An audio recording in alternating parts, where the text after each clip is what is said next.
శ్రీ గురుభ్యో నమః. శ్రీ మహాగణాధిపతయే నమః. హరి ఓం. గురుర్బ్రహ్మ గురుర్విష్ణు గురుదేవో మహేశ్వరః. గురు సాక్షాత్ పరబ్రహ్మ తస్మై శ్రీ గురవే నమః.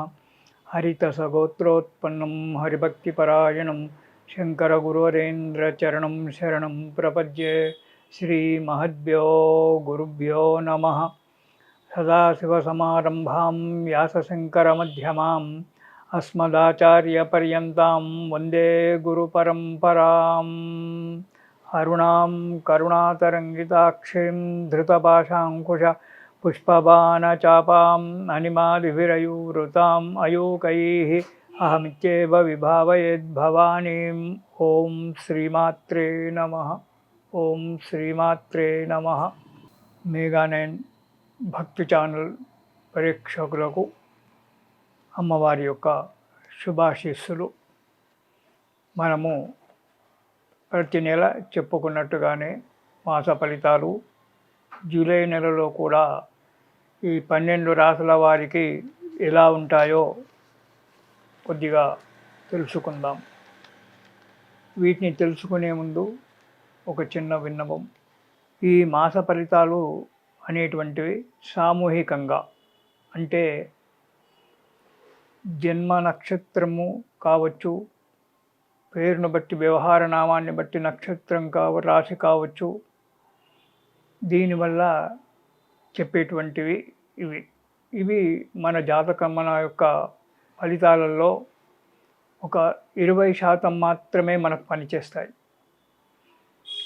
మొత్తము నిరంగా ఉన్నటువంటి ఒక విషయాన్ని తెలుసుకోవాలంటే మన యొక్క బర్త్డేను బట్టి, పుట్టిన తిథిని బట్టి, నక్షత్రాన్ని బట్టి పరిశోధన చేయించుకోవాలి. అందులో గ్రహాల పొజిషన్ మంచిగా ఉన్నట్టయితే, పుట్టిన సమయంలో దశలు అంతర్దశలు మంచిగా ఉన్నట్టయితే ఈ మాస ఫలితాలలో మేము చెప్పేటువంటి ఒక ఫలితాలు కొన్ని జరగవచ్చు, జరగకపోనూవచ్చు. అందు గురించి ఇందులో ఏదో భయంకరంగా చెప్పారు, మాకు భయంకరంగా జరుగుతుందేమో, ఇందులో శుభం చెప్పారు, మాకు శుభం జరుగుతుందేమో అనేటువంటి ఒక అనుమానాలు, ఆలోచనలు పెట్టుకోవడం మంచిది కాదు. దీనితో పాటు మీ యొక్క జన్మ తిథిని బట్టి, జన్మ నక్షత్రాన్ని బట్టి జాతకం వెరిఫికేషన్ చేసుకుంటే దానికి దీనికి లింకు పెట్టినప్పుడు జాతక పరిశీలన 80% పనిచేస్తుంది. 20% మాత్రమే ఈ మాస ఫలితాలలో మనకు ఫలితం కనబడుతూ ఉంటుంది.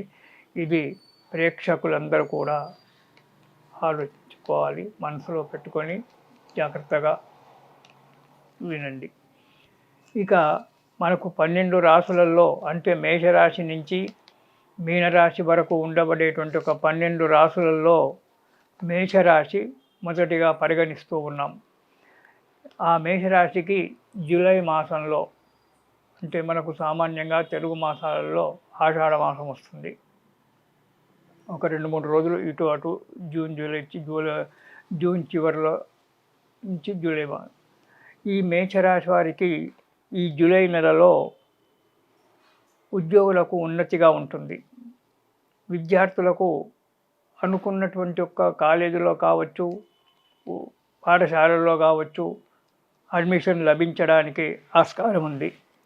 వృత్తి వ్యాపారాలు చేసేటువంటి వారికి అభివృద్ధి కనిపిస్తుంది. కానీ కొన్ని చిన్న చిన్న ఆటంకాలు రావడానికి ఆస్కారం ఉంది, ఆటంకాలు వస్తాయి.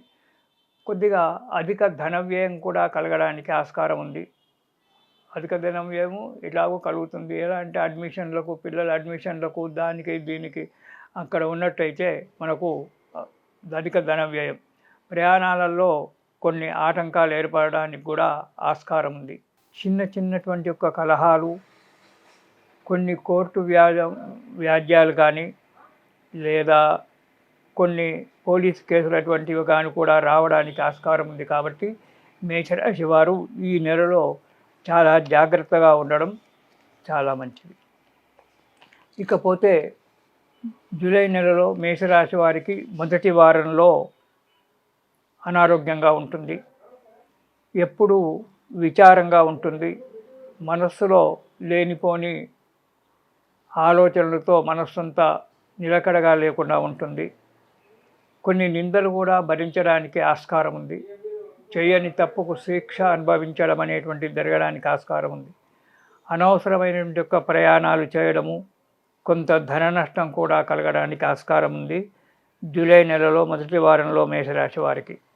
ఇక రెండవ వారం కనుక చూసుకున్నట్టయితే రెండవ వారంలో కూడా మనశ్శాంతి కరువవుతుంది. ఎప్పుడు విచారంగా ఉండడము, బంధుమిత్రులతో కలహాలు ఏర్పడము, వృత్తి వ్యాపారాల్లో ఆశించినంత ఆదాయం లేకపోవడము, చీటికి మాటికి చిక్కులు రావడము, ఇలాంటివి జరగడానికి ఆస్కారం ఉంది రెండవ మాసంలో. ఇక మూడవ వారం కనుక చూసుకున్నట్టయితే సంఘంలో పేరు చెడిపోవడం, అంటే అపకీర్తి రావడం, చేసే పనుల వల్ల సరి అయినటువంటి ఒక నడక లేకపోవడం వల్ల, ఇచ్చేటువంటి ఒక వారికి సరి అయిన సమయంలో ఇవ్వవలసినటువంటి ఒక ఇవ్వకపోవడం వల్ల కొంత ఇదవుతుంది. దానివల్ల మనస్సులో కలకలం ఏర్పడుతుంది. అనవసరమైనటువంటి ఒక కలహాలు కూడా ఏర్పడడం ఆస్కారం ఉంది. మనశ్శాంతి లేకుండా ఉంటుంది. కానీ ఆ భగవంతుని యొక్క దయ వల్ల, మీరు చేసేటువంటి ఒక కృషి వల్ల కొన్ని సమస్యలు మాత్రం పరిష్కారం కావడానికి మూడవ వారంలో మనకు అనుకూలంగా ఉంది మేషరాశి వారికి. ఇక నాలుగవ వారం కనుక మనం చూసుకున్నట్టయితే కొన్ని చిక్కులు అనుకోకుండా సమసిపోతాయి.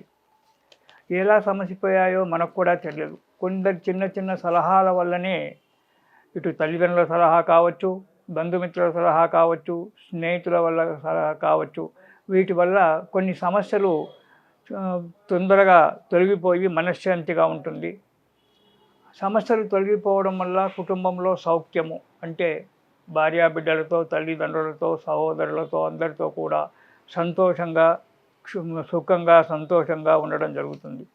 కాబట్టి ఈ మేషరాశి వారికి 12వ ఇంట శని రావడము, 3వ ఇంట గురువు రావడం వల్ల ఇలాంటి కొన్ని సమస్యలు ఎదుర్కోవడం జరుగుతుంది. కాబట్టి దానికి ఈ మేషరాశి వారు ఈ జూలై నెలలో శనికి తైలాభిషేకం చేయించుకోండి. ప్రతి శనివారం నాడు నవగ్రహాల గుడికి వెళ్ళి శనికి తైలాభిషేకం చేయించుకుంటూ, ఆ వెంటనే తైలాభిషేకం అయిన తర్వాత అక్కడే ఉన్న శివుడికి రుద్రాభిషేకం కూడా చేయించుకోండి. ఈ సమస్యల నుంచి పరిష్కారం దొరికి మనస్సు ఉత్సాహంగా, ఉల్లాసంగా ఉంటుంది, ఆరోగ్యం బాగుంటుంది. అంతేకాకుండా చేసేటువంటి ఒక పనులలో మీకు అభివృద్ధి కూడా కనబడుతూ ఉంటుంది.